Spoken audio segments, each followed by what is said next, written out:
જય શ્રી કૃષ્ણ મિત્રો, નિત્ય સત્સંગમાં આપ સૌનું સ્વાગત છે। આજે આપણે સાંભળીશું મલ્લિકાર્જુન જ્યોતિર્લિંગની કથા।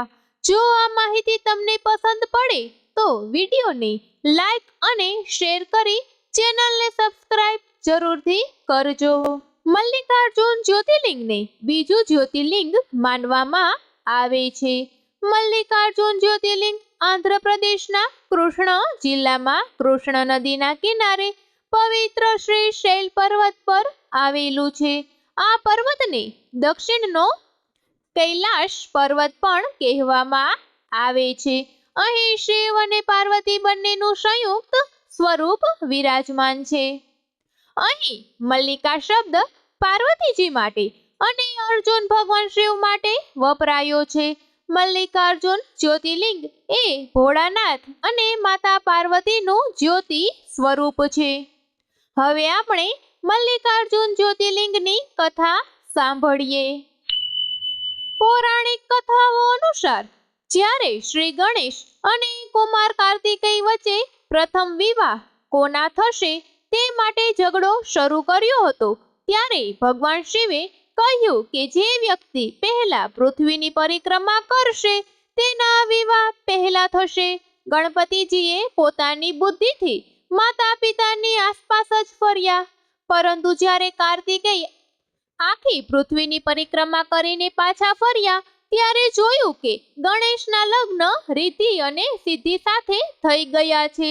ગણેશના પ્રથમ વિવાહ જોઈને તે શિવ પાર્વતીથી નારાજ થઈને કોચ પર્વત પર ચાલ્યા ગયા। ઘણા દેવતાઓએ પણ કુમાર કાર્તિકેયને પાછા ફરવા વિનંતી કરી, પરંતુ કુમારે કોઈની પણ વાત ના માની। માતા પાર્વતી અને ભગવાન શિવ પુત્રના વિયોગને કારણે દુઃખ અનુભવવા લાગ્યા અને પછી તે બંને પણ કોચ પર્વત પર ગયા।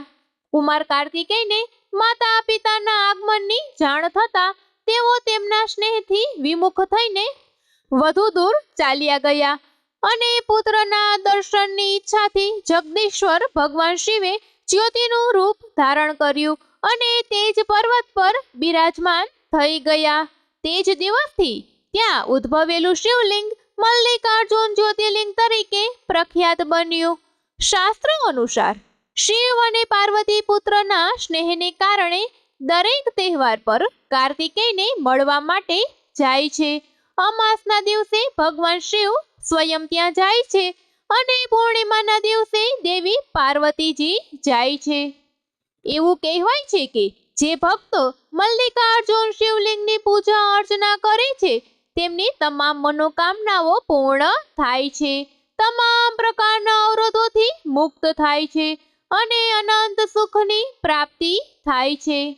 મિત્રો, આ હતી મલ્લિકાર્જુન જ્યોતિર્લિંગની કથા। જો આ માહિતી તમને પસંદ પડી હોય તો વિડીયોને લાઈક અને શેર કરી ચેનલને સબસ્ક્રાઇબ જરૂરથી કરજો। જય શ્રી કૃષ્ણ।